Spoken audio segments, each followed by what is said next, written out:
Start. Hello बच्चों, कैसे हो आप सभी? सब बढ़िया हो, मजे में हो? तो कल की क्लासेस में हमने देखा था कि कक्षा 11वीं भूगोल हम पढ़ रहे थे। तो कक्षा 11वीं भूगोल में हमने देखा था कि उसका चैप्टर अध्याय 2 देखा था, पृथ्वी की उत्पत्ति एवं विकास, जिसमें हमने बहुत सारे टॉपिक की बात की थी, जिसमें से हमने एक टॉपिक पढ़ा था आरंभिक सिद्धांत। आरंभिक सिद्धांत क्या है? तो आरंभिक सिद्धांत में हमने ये पढ़ा था कि एक तारा परिकल्पना है कि सौरमंडल कैसे बना, सौरमंडल ग्रह कैसे बने। तो बहुत सारे भूगोलवेत्ता ने क्या दिए, अपने अपने सिद्धांत दिए, जिसमें हमने कांट और लाप्लास का सिद्धांत पढ़ा था। तो कांट का सिद्धांत था, जिसने भी वीडियो नहीं देखा है वो जाकर ये कांट और लाप्लास के सिद्धांत के वीडियो जरूर देखेगा। तो आज हम पढ़ेंगे आधुनिक सिद्धांत। आधुनिक सिद्धांत क्या है? कांट और लाप्लास के बाद बहुत सारे वैज्ञानिक आए और उन्होंने अपने सिद्धांत दिए, लेकिन सबके सिद्धांत कहीं ना कहीं मान्य हो रहे थे और कहीं अमान्य हो रहे थे। किसी के पास साक्ष्य थे और किसी के पास साक्ष्य नहीं थे। इस कारण से उनका जो सिद्धांत है, जो परिकल्पना है, वो अमान्य हो जा रही थी। तो फिर कुछ समय बाद एक सर्वमान्य, सबसे ज्यादा आधुनिक में मानने वाला, जिसके साक्ष्य हमें मिले हैं, ऐसे एक वैज्ञानिक आए। जर्मन के भूगोलवेत्ता थे। कौन थे? एडविन हब्बल थे। इन्होंने एक बहुत बड़ी मीटिंग, एक कहानी के तौर पे बताऊंगी कि क्या हुआ कि एडविन हब्बल, सिर्फ कहानी सिर्फ याद करने के लिए बताऊंगी, बाकी उसको आप सीरियसली मत लेना। तो क्या हुआ कि एक बहुत सारे वैज्ञानिक ने अपने अपने सिद्धांत दिए, लेकिन क्या हुआ कि सबके सिद्धांत कहीं ना कहीं अमान्य हो जा रहे थे। तो उन्होंने सोचा, बहुत सारे वैज्ञानिकों ने सोचा कि क्या करें। तो उन्होंने बोला कि ठीक है, चलिए आज हम कुछ करते हैं। तो उन्होंने एक बहुत बड़ा मीटिंग हॉल रखा और उसमें बहुत सारे भूगोलवेत्ताओं को बुलाया। भूगोलवेत्ता आए और उन्होंने सबने अपने अपने सिद्धांत दिए। तो उन्हीं बीच एडविन हब्बल थे, इन्होंने भी अपना एक सिद्धांत दिया। इन्होंने पूरे ब्रह्मांड से लेके ग्रह, तारे, सौरमंडल, पृथ्वी की उद्भव, पृथ्वी पर जीवन, स्थलमंडल, वायुमंडल और जलमंडल के लगभग एक करके सारे अपने एविडेंस या सारे साक्ष्य के साथ अपना सिद्धांत प्रस्तुत किया। तो सबसे पहले इन्होंने एक बोला कि भाई मेरी बात सुनो। उन्होंने बोला बताइए। तो इन्होंने बोला कि जो ब्रह्मांड है, सबसे पहले मैं बताता हूँ कि ब्रह्मांड कैसे बना। सबने बोला कि ठीक है, बताइए ब्रह्मांड कैसे बना। तो उन्होंने बताया कि हमारे ब्रह्मांड में, हमारे अंतरिक्ष में एक एकाकी परमाणु था। अब ये एकाकी परमाणु क्या था? सबने पूछा कि ये क्या था। तो उन्होंने बताया कि ये जो एकाकी परमाणु था, ये बहुत ही कम आयतन का क्या था? सूक्ष्म, बहुत ही सूक्ष्म आयतन का, अधिक द्रव्यमान, अधिक घनत्व का एक कण था, या एक एकाकी परमाणु था, एक छोटा सा पिंड था। छोटा सा पिंड परमाणु था। इसमें बहुत अधिक, देखो आयतन तो छोटा है, लेकिन इसमें घनत्व भी ज्यादा है, द्रव्यमान भी ज्यादा है, और द्रव्यमान ज्यादा होने के साथ साथ इसमें गुरुत्वाकर्षण बल भी कैसा था? बहुत अधिक था। इसके अणु जो थे वो बहुत पास थे। तो इसमें धीरे धीरे कुछ समय बाद धीरे धीरे और इसमें क्या होने लगा? गुरुत्वाकर्षण बल बढ़ने लगा, और गुरुत्वाकर्षण बल बढ़ने लगा, इसका जो द्रव्यमान है और घनत्व है उसमें भी वृद्धि होने लगी। तो ऐसे करते करते कुछ समय बाद ये जो एकाकी परमाणु था, उसमें क्या होने लगा? कुछ समय बाद कम से कम 13.7 अरब पहले एक घटना हुई। घटना क्या हुई कि ये जो एकाकी परमाणु था, इसमें क्या हो गया? विस्फोट हो गया, और विस्फोट होने से कुछ पदार्थ क्या हो गया? इस एकाकी परमाणु से बाहर निकला, और बाहर निकलने के बाद बाहर निकला और फिर से वो जो एकाकी परमाणु था वो धीरे धीरे कैसा होने लगा? शीतल होने लगा, ठंडा होने लगा, और फिर से उसी अवस्था में आ गया। अब उन्होंने बोले कि भाई ये बाहर जो अणु निकले हैं उससे क्या होगा? इससे क्या ये क्या है? कुछ हमें समझ में नहीं आया। तो देखिए, उन्होंने बोला देखो मैं एक एग्जाम्पल से समझाता हूँ। हमारा जो ब्रह्मांड है वो कैसा है? ये बात मान लो कि हमारा ब्रह्मांड कैसा हो रहा है? विस्तारित हो रहा है, विस्तारित फैल रहा है। तो उन्होंने बोले कि अच्छा ठीक है। तो इन्होंने क्या बोला कि विस्तारित हो रहा है। फिर इन्होंने बताया कि एक परमाणु जो है, ये इसमें 13.7 अरब वर्ष पूर्व क्या हुआ? एक घटना हुई, और उस घटना के द्वारा ये जो एकाकी परमाणु था इसमें विस्फोट हो गया, और विस्फोट होने के कारण कुछ पदार्थ क्या हो गया? बाहर निकल गया इससे, और जो पदार्थ बाहर निकला वो ब्रह्मांड में क्या करने लगा? वहां पे ब्रह्मांड में क्या होने लगा? फैल गया, है ना। और फिर उसमें धीरे धीरे ब्रह्मांड में क्या होने लगा? फैल गया जो, और फिर उसके कुछ 3 मिनट पश्चात पहले तो विस्फोट हुआ, जैसे कि फटाका एकदम से हम उसको जलाते तो फूटता है। फूटता है मतलब कि एकदम से उसमें चिंगारियां फूट जाता है। फूटने के बाद फटाका से जो पेपर छिटकते हैं, जो पेपर छिटकते हैं वो क्या है, इस एकाकी परमाणु के क्या है, अणु है। जैसे कि हमने एक फटाका जलाया, ये काय से बना रहता है, कागज से बना रहता है। अब जैसे ही इसमें आग लगती है, जैसे आग लगती है तो ये क्या होता है, ये जो कागज है वो यहाँ वहां बिखर जाते हैं, एक विस्फोट हो जाता है इसके अंदर। विस्फोट होने से इसके जो कागज है वो यहाँ वहां बिखर जाते हैं। तो सेम क्या हुआ कि ये एकाकी परमाणु था, इसका द्रव्यमान अधिकता, घनत्व अधिकता, गुरुत्वाकर्षण बल धीरे धीरे बढ़ने लगा और बढ़ने के कारण विस्फोट हो गया। विस्फोट से कुछ समय पश्चात, विस्फोट से 13.7 अरब वर्ष पूर्व ये घटना हुई, और इस घटना से क्या हुआ कि जो एकाकी परमाणु था इससे कुछ पदार्थ क्या हो गए, बाहर निकले। कुछ पदार्थ बाहर निकले,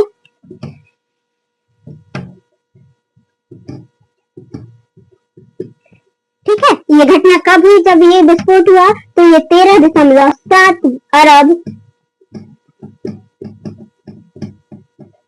वर्ष पूर्व ये घटना हुई।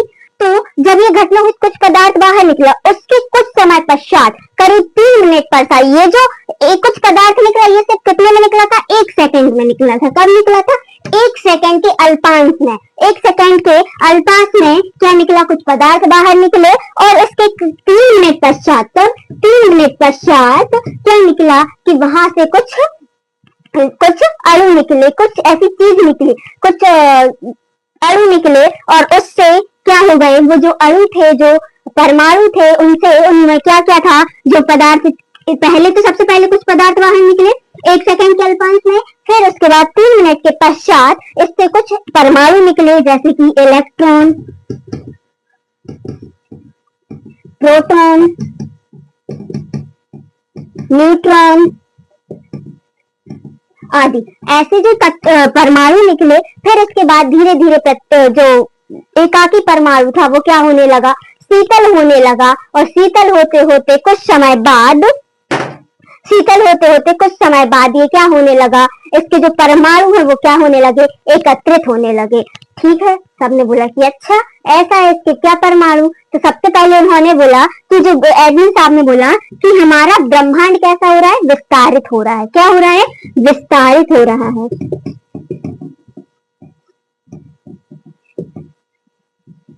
इन्होंने क्या बोला कि हमारा ब्रह्मांड कैसा हो रहा है, विस्तारित हो रहा, फैल रहा है। तो इन्होंने इनकी जो परिकल्पना थी ये ग्रह अणु वाली, इन्होंने इसको क्या बोल दिया, विस्तारित ब्रह्मांड का सिद्धांत। उसी को बोला जाता है बिग बैंग सिद्धांत। बिग बैंग सिद्धांत क्या है कि जब ये क्या हुआ कि कुछ पदार्थ इससे बाहर निकले, तो ये जो एकाकी परमाणु था ये कुछ अल्पांश में बिखर गया, कुछ पदार्थ इससे बाहर निकले, और बाहर निकल के इन्होंने धीरे धीरे क्या करने लगे, कुछ अल्पांश मिलने लगे, इलेक्ट्रॉन, प्रोटॉन, न्यूट्रॉन मिलने लगे, और करीब इससे 8 वर्ष पश्चात एक परमाणु बना। क्या बना, परमाणु बना,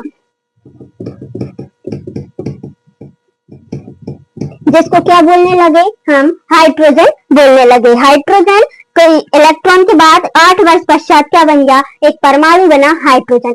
अब धीरे धीरे क्या हुआ कि हमारे जो ब्रह्मांड में क्या हुआ कि ये जो हाइड्रोजन है ये क्या होने लगा, संघनन होने लगी, और संघनन होते होते ये आपस में क्या होने लगे, धूल के कण वगैरह ये सब गुरुत्वाकर्षण बल के कारण क्या होने लगे, एकत्रित होने लगे, संघनित होने लगे, और संघनित होकर कुछ समूहों में क्या होने लगे, अपने अपने समूहों में विभक्त होने लगे। तो सबसे पहले मैं बताती हूँ, इतना आप सभी को समझ में आ गया है, क्या बताया मैंने।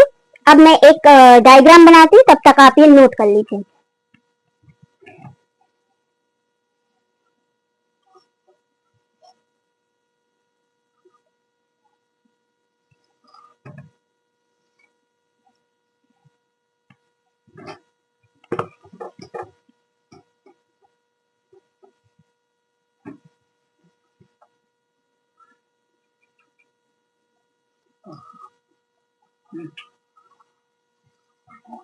चलिए देखिए, हमारे पास क्या हुआ था कि एक अल्पांश से कुछ पदार्थ निकला था, है ना।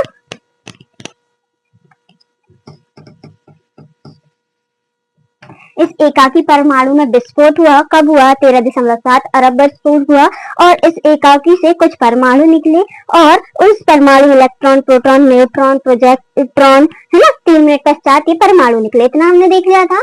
अब हम देखते हैं कि ये जो परमाणु थे, हाइड्रोजन बना। हाइड्रोजन के बाद ये क्या होने लगे? संलयन होने लगे, एकत्रित होने लगे। जो कण थे, धूल के कण थे, गुरुत्वाकर्षण में बढ़ रहा था, तो ये एकत्रित होने लगे। एकत्रित होकर कुछ समूहों में क्या होने लगे? बटने लगे। कुछ समूहों में, कुछ यहाँ, कुछ यहाँ, कुछ यहाँ, कुछ यहाँ, ऐसे कुछ समूहों में क्या होने लगे? अपना अपना ग्रुप बना के, समूह बना बनाकर ये वहां पे स्थापित होने लगे। तो इन्हीं समूहों को जब वहां पे स्थापित होने लगे तो इन्हीं समूहों को कहा जाने लगा आकाशगंगा। क्या कहा जाने लगा? आकाशगंगा। आकाशगंगा क्या होती है?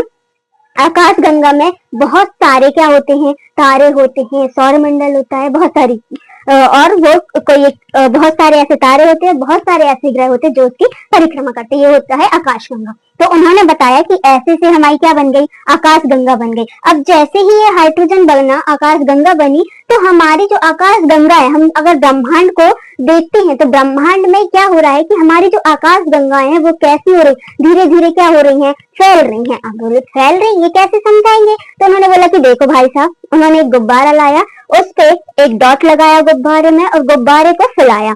फुलाने से 2-4 डॉट लगाए गुब्बारे में और फुलाया। जैसे गुब्बारा को उन्होंने फुलाया तो जो डॉट थे, जो बिंदु थी उनकी, वो कैसी होने लगी? दूर दूर होने लगी। तो सबने बोला कि अच्छा ऐसा है। तो वैसे ही क्या हुआ कि जब विस्फोट हुआ, ये कुछ परमाणु यहाँ पे क्या हो गए? इकट्ठे होने लगे और इकट्ठे होकर ये इस अवस्था में आ गए। फिर इसमें अभी तक ब्रह्मांड का क्या हो रहा है? प्रसारण हो ही रहा है, लगभग फैल ही रहा है ब्रह्मांड। तो ये आकाश गंगाएं कुछ जो बन गई थी, इनकी दूरी क्या होने लगी? कुछ समय बाद, फिर कुछ समय बाद, फिर कुछ समय बाद दूरी क्या होने लगी? बढ़ने लगी। एक दूसरे से क्या होने लगी? पहले कुछ पास थी, फिर कुछ दूर, फिर कुछ दूर, कुछ समय बाद फिर कुछ और दूर। जैसे कि आज भी हम देखते हैं कि ये कैसी हो रही है? फैल रही है। कहीं ना कहीं से क्या हो रहा है? इनका ओरिजिन हो रहा है। ओरिजिन मतलब उत्पत्ति हो रही है। मैं वो भी बताऊंगी कि उत्पत्ति कहाँ हो रही है। ठीक है, तो ये डायग्राम समझ में आया। ये एकाकी परमाणु है जिसका आयतन अत्यंत सूक्ष्म है, अत्यंत बहुत अधिक द्रव्यमान है, अधिक घनत्व है। गुरुत्वाकर्षण बल में भी क्या होते जा रही? वृद्धि होने से इसमें क्या हो गया? विस्फोट हो गया। कब हो गया? 13.7 अरब पूर्व हो गया। और 1 सेकंड अल्पांश में कुछ पदार्थ निकले और फिर उसके थोड़े टाइम पश्चात, 3 मिनट पश्चात, कुछ परमाणु निकले। कौन से? इलेक्ट्रॉन, प्रोटॉन और न्यूट्रॉन। और 8 वर्ष पश्चात, समथिंग लगभग 8 वर्ष पश्चात, एक परमाणु, एक सबसे पहले क्या बना? एक परमाणु बना, जिसको उन्होंने बोला कि उसको एक नाम दे दिया गया। क्या दे दिया गया? हाइड्रोजन। ठीक है, इतना समझ में आया। ये डायग्राम है। अब विस्तारित ब्रह्मांड का ये डायग्राम है कि विस्तारित कैसे हो रहा है। तो पहले ये कुछ पास पास थी आकाशगंगाएं, फिर थोड़ी दूर हो गई, फिर उससे क्या होते जा रही है? ये फैलते जा रही हैं। ठीक है, स्क्रीनशॉट ले लो, चाहो तो नोट कर सकते हो।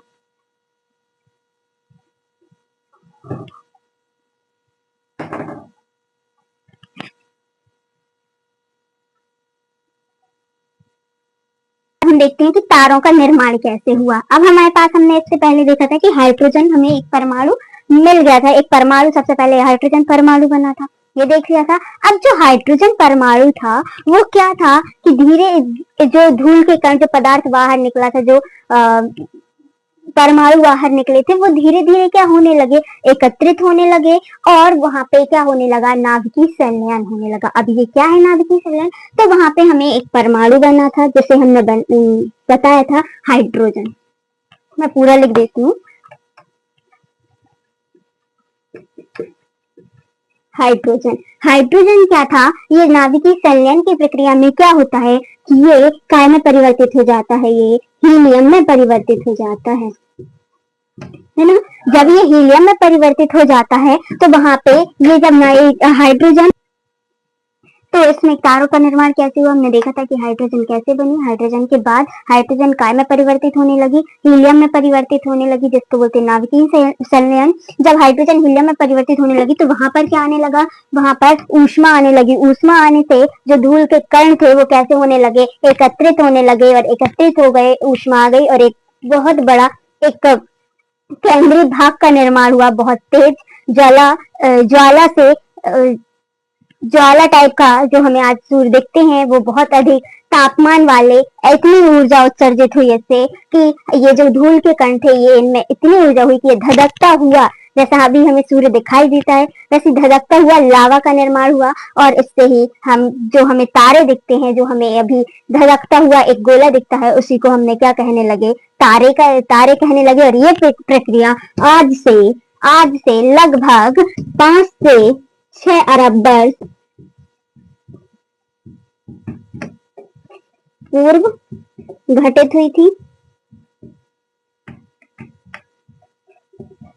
समझ में आया? एक बार और समझा देती हूँ कि जो परमाणु पदार्थ निकला था, जो परमाणु पदार्थ बना था, वो उसका जो वितरण था वो असमान था। असमान वितरण के कारण और भी वहां पे जो पदार्थ बना था, सबसे पहले परमाणु हाइड्रोजन बना था, परमाणु वो काय में परिवर्तित होने लगा, हीलियम में परिवर्तित होने लगा, नाभिकीय संलयन की प्रक्रिया होने लगी। और हीलियम में परिवर्तित, जब हाइड्रोजन के बॉन्ड टूट के हीलियम में परिवर्तित होते तो वहां पे क्या होता है, ऊर्जा उत्पन्न होती है, कुछ ऊर्जा निकलती है, ऊष्मा उत्पन्न हुई, और ऊष्मा उत्पन्न हुई जिसके कारण से धूल के कारण उसमें ऊष्मा उत्पन्न होगी। स्वाभाविक सी बात है कि जहाँ ऊष्मा उत्पन्न होगी वहां पे क्या होगा, गुरुत्वाकर्षण बल भी बढ़ेगा। गुरुत्वाकर्षण बल बढ़ेगा तो ये जो बाकी कणों को क्या करने लगी, इकट्ठे करने लगी, और इकट्ठे करने से ये धधकता हुआ क्या बन गया, तारा बन गया। और इसी को ही बोला जाता है तारे का निर्माण। यही तारे की निर्माण की प्रक्रिया है, और ये प्रक्रिया आज से लगभग 5 से 6 अरब वर्ष पहले घटित हुई थी। ठीक है, समझ में आया? ये नोट कर लो और लिख लो।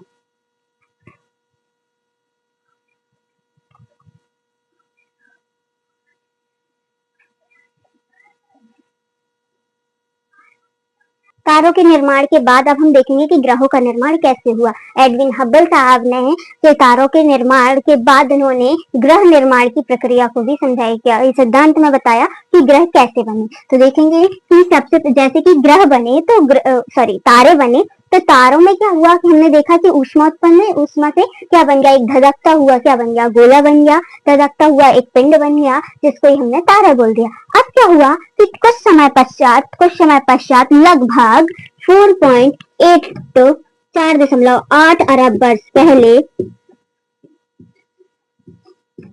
क्या हुआ कि जो धधकता हुआ गोला था वो धीरे धीरे उसमें और अणु क्या हो गए, इकट्ठा होने लगे, और उस अणु के ऊपर धूल के कण, जैसे कि ये इसको हमने बोल दिया कि क्या था, तारा था जो नाभिकीय संलयन से बना था। ये धधकता हुआ ऊष्मा का था। तो अब और भी जो धूल के कण होंगे, जो पदार्थ निकला था उसमें बहुत विस्फोट हुआ तो धूल के कण निकले थे, तो उन्हीं धूल के कणों से यहाँ पे वो क्या होने लगे, एकत्रित होने लगे।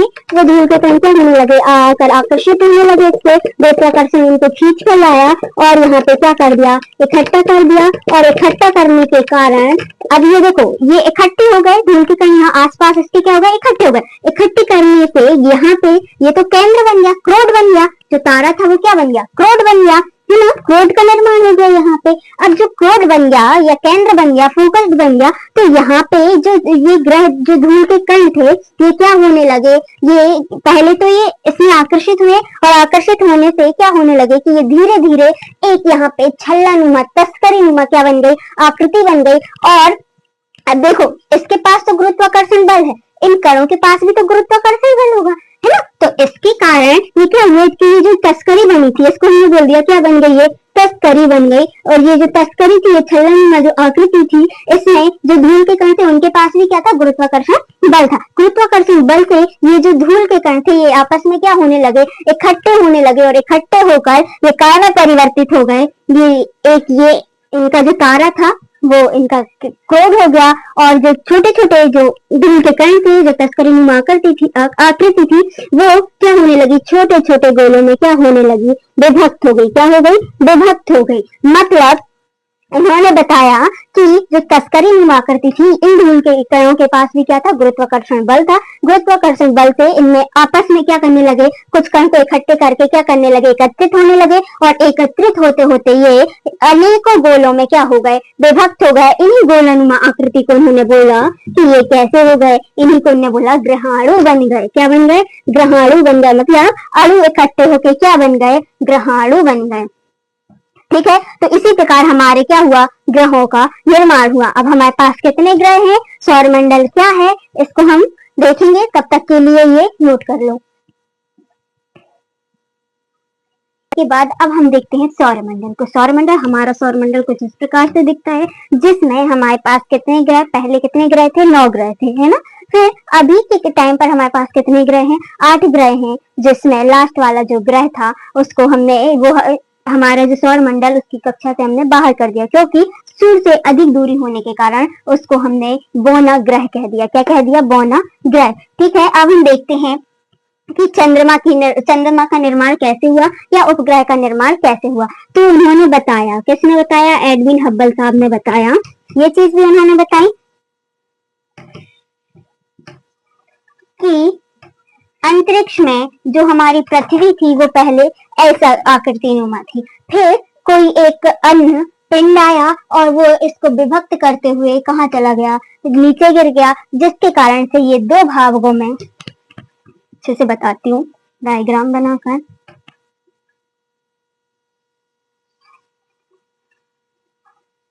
यहाँ से एक पिंड आया अंतरिक्ष से और इसको 2 भागों में विभक्त करते हुए निकल गया, जिससे कि यहाँ पे चंद्रमा का निर्माण हो गया, जो हमारा उपग्रह है। और ये पिंड यहाँ से विभक्त होके इस बड़े ग्रह के कक्षा में क्या होने लगा? घूमने लगा, क्योंकि इसके पास भी गुरुत्वाकर्षण बल है, इसके पास भी गुरुत्वाकर्षण बल, तो जिसके कारण से हमारा क्या हो गया? उपग्रह का निर्माण हो गया। इसके उन्होंने साक्ष्य भी बता दिए, तो सबने इनकी बात मान ली है। ये सबसे ज्यादा मानने वाला सिद्धांत है कौन सा? बिग बैंग सिद्धांत। तो इन्होंने ये बता दिया कि तारों का निर्माण कैसे हुआ, ग्रहों का निर्माण कैसे हुआ, उपग्रह का निर्माण कैसे हुआ, और अब ये बताने वाले हैं कि पृथ्वी पर जीवन कैसे है या पृथ्वी का उद्भव कैसे हुआ। इन्होंने उपग्रह बताया, अब इन्होंने बताया कि पृथ्वी का उद्भव कैसे हुआ। तो चलिए अब नेक्स्ट टॉपिक में देखते हैं कि पृथ्वी का उद्भव कैसे हुआ। पृथ्वी का उद्भव कैसे हुआ? पृथ्वी पहले जब ग्रह बने थे तब पृथ्वी बहुत ही गर्म एक पिंड था, वीरान थी। ठीक है, और पृथ्वी पे गर्म चट्टानी, बहुत गर्म लावा, एक धधकता हुआ गोला था। फिर कुछ समय पश्चात पृथ्वी धीरे धीरे ठंडी होने लगी, और ठंडी होने से क्या हुआ कि वहां पे हमने देखा था कि हीलियम और हाइड्रोजन से क्या बना था? एक अणु बने थे, ग्रहाणु बने थे। तो जो हीलियम और हाइड्रोजन था, ये पृथ्वी जो थी वो धीरे धीरे ठंडी होने लगी, और ठंडी होते होते एक समय आया कि इतनी ठंडी हो गई कि पूरा एक व्हाइट कलर के बर्फ में क्या होने लगी? ढकने लगी। फिर धीरे धीरे क्या हुआ? इसमें जो वायुमंडल था वो विरल था, कोई भी वायुमंडल नहीं था यहाँ पे, सिर्फ और सिर्फ ये ग्रह बने। जो ग्रह बना था उसमें 2 ही परमाणु थे, हाइड्रोजन और हीलियम। जब ये क्या हो गया कि एक परतदार इतनी ठंडी हो गई कि आज से लगभग 4.8 अरब वर्ष पहले हुआ था। अरब वर्ष पहले हुआ। क्या हुआ कि जब ग्रह बने तो उनमें से एक ग्रह हमारा पृथ्वी भी है। तो ये उस टाइम पे क्या हो रहा था कि धीरे धीरे क्या हो रहा था, ये पहले एक गर्म चट्टानी गर्म लावा का एक पूरा गोला था, वीरान ग्रह था, इसमें कोई भी वायुमंडल नहीं था। और कुछ समय पश्चात क्या हो रहा था इसमें कि धीरे धीरे कुछ ना कुछ परिवर्तन देखे जा रहे थे। फिर जब इससे पृथ्वी से अलग होकर उपग्रह बना, चंद्रमा बना, उस टाइम पे क्या हुआ था कि पृथ्वी कि में बहुत बड़ा परिवर्तन देखा गया। क्या देखा गया कि ये एकदम कैसे बहुत सुंदर ग्रह में परिवर्तित हो गई थी, सुंदर ग्रह में परिवर्तित हो गई थी। और साथ ही साथ इसकी जो पृथ्वी के अंदर जो गर्म चट्टानी भाग थे उसमें क्या परिवर्तन हुआ था ये देखते हैं। उसमें क्या हुआ था, जब भी कोई चीज तुमसे टकराएगी तो हलचल होगी कि नहीं होगी? हलचल होगी। तो हलचल होने के कारण पृथ्वी में जो अत्यधिक भारी तत्व थे और जो हल्के तत्व थे, कुछ ऐसे भाग थे जो ना भारी थे ना हल्के थे, एक लिक्विड था, तो कुछ ऐसे तत्व पृथ्वी में उपस्थित थे। अब गर्म लावा कणों से बना है और धधकती हुई एक प्रकार से ऊष्मा, तापमान बहुत अधिक था उसमें। तो क्या हुआ कि उस टाइम पे क्या हुआ कि पृथ्वी जो थी वो बहुत बड़ा परिवर्तन देखा गया। उसमें क्या हुआ कि जो बाहरी परत थी, पृथ्वी की जो बाहरी आवरण था वो धीरे धीरे क्या होने लगा, ठंडा होकर एक बहुत ही सुंदर ग्रह में परिवर्तित हो गया। और सुंदर ग्रह में परिवर्तित होने के साथ साथ जो इसके भारी कण थे वो इसके बीच जाके केंद्र में स्थापित हो गए, और जो हल्के तत्व थे वो ऊपर स्थापित हो गए, और जो ना भारी थे ना हल्के थे, मीडियम थे, वो कहाँ पर स्थापित हो गए, मेंटल भाग जो है वो वहाँ पे स्थापित हो गए। तो ये पृथ्वी की क्या है, इससे पृथ्वी की क्या बन गई, आंतरिक संरचना बन गई, और पृथ्वी एक परतदार चट्टानों में क्या हो गई, विभक्त हो गई, है ना। इसी को हमने बोला कि ये पृथ्वी जब ये बन रही थी तो जो उसका ऊपरी भाग था, ये भूपरपट्टी, इसका लगभग 38 किलोमीटर अंदर तक का जो आज हम देख रहे हैं, पृथ्वी वैसे पहले नहीं थी। तो आज हम लगभग 32 किलोमीटर तक अंदर जाके देखते तो हमें क्या ठोस अवस्था मिलती है ना। तो क्या हो रहा था कि पृथ्वी में क्या हुआ कि जब चंद्रमा गिरा तो ये परतों में विभक्त हो गई, और ऊपर से धीरे धीरे क्या होने लगी, ठंडी होने लगी, जो हल्के तत्व थे वो ठंडे होने लगे, और ठंडे होने से यहाँ पे कुछ भागों पर क्या होने लगा, कुछ भागों पर क्या होने लगा, बर्फ जमने लगा, इतनी ठंडी हो गई थी, फिर बर्फ जमने लगा, कहीं पर तापमान बहुत अधिक था। अब एक समान अणु तो थे नहीं, सब अलग अलग अणुओं से बनकर बना था। तो क्या होने लगा कि कहीं पर यहाँ पर क्या होने लगा, विभेदन होने लगा। मतलब देखो, हमारे पृथ्वी में जो केंद्र वाला भाग है, यहाँ पे ठोस तत्व थे, ठोस तत्व होने के कारण यहाँ पे क्या होने लगा, बहुत अधिक ठोस हो गए। ठोस तत्व मतलब कि आयरन, लोहा वगैरह कहाँ पे, जैसे कि हम देखते हैं कि किसी भी भारी चीज को अगर पानी में डालते तो वो हमेशा नीचे जाके बैठ जाती कि नहीं, और हल्की चीज कहाँ पे आ जाती, पेपर डालेंगे तो वो ऊपर आ जाएगा आराम से। तो सेम वही चीज हुई कि भारी तत्व नीचे जम गए और हल्के तत्व ऊपर जम गए। हल्के तत्व ऊपर जमे तो जब उपग्रह की घटना हो रही थी तो क्या हुआ कि यहाँ पे कुछ पिंड जो थे वो क्या करके गए थे, यहाँ पे उनसे क्या होने गया था, यहाँ पे कहीं पे गर्त बन गए थे, कुछ आकृति में परिवर्तन हो गया था, और इस आकृति में परिवर्तन के कारण इसमें का तापमान भी कैसा होने लगा था। जब कोई भी चीज टकराएगी तुमसे तो टेम्परेचर बढ़ेगा कि फिर धीरे धीरे इसका टेम्परेचर क्या होने लगा, बढ़ने लगा, और टेम्परेचर बढ़ने के कारण, इसके अंदरूनी भाग में टेम्परेचर बढ़ने के कारण यहाँ से क्या होने लगे, यहाँ से ज्वालामुखी निकलने लगे, भूकंप आने लगे, और धीरे धीरे वो भी क्या होने लगे, कुछ समय पश्चात वो भी क्या होने लगे, धीरे धीरे ठंडे होने लगे। और जब जो ज्वालामुखी निकलते तो उनसे क्या निकलता है, हमें जनरली पता है कि उनसे लावा निकलता है ना। तो वो लावा क्या होने लगा था, ठंडा होने लगा था, और यहाँ पे स्थापित होने लगा था, और धीरे धीरे ऐसे बहुत सालों तक ये प्रक्रिया हुई, और जहाँ पे ये लावा जमा वहाँ पे क्या बन गया, स्थलमंडल का निर्माण हो गया, और जहाँ तक ये लावा पहुंच नहीं पाया वहाँ गर्तों का निर्माण हो गया, जिससे कि वहाँ पे क्या भरने लगा, महासागरों का निर्माण हो गया बोलना चाहिए। तो यहाँ पे क्या हो गया, स्थलमंडल का विकास हो गया। अब आते हैं कि वायुमंडल कैसे आए। अब देखो, ज्वालामुखी उद्भेदन होगा, ज्वालामुखी अंदर से कोई चीज बाहर निकलती तो बहुत सारी गैसेस निकलेंगी, तो उन गैसों से जलवाष्प निकलेगा, नाइट्रोजन निकलेगी। तो उन गैसों से क्या हुआ कि यहाँ पे जलवाष्प से क्या होने लगा, यहाँ के धीरे धीरे करके यहाँ पे एक वायुमंडल का क्या होने लगा, निर्माण होने लगा। जो अंदर से गैसेस निकल रही थी उनके कारण से यहाँ पे क्या होने लगा था, वायुमंडल का निर्माण होने लगा था। और जब वायुमंडल का निर्माण होने लगा था, जलवाष्प था, नाइट्रोजन था, तो उसके कारण से जलवाष्प थे, धूल के कण थे, बहुत सारी ऐसी चीजें थी जिनके संघनन से फिर धीरे धीरे क्या होने लगी, वर्षा होने लगी, और वर्षा होने के कारण यहाँ पर जो गर्तों पे जल का जमाव हो गया, और वही क्या बन गए, महासागर बन गए।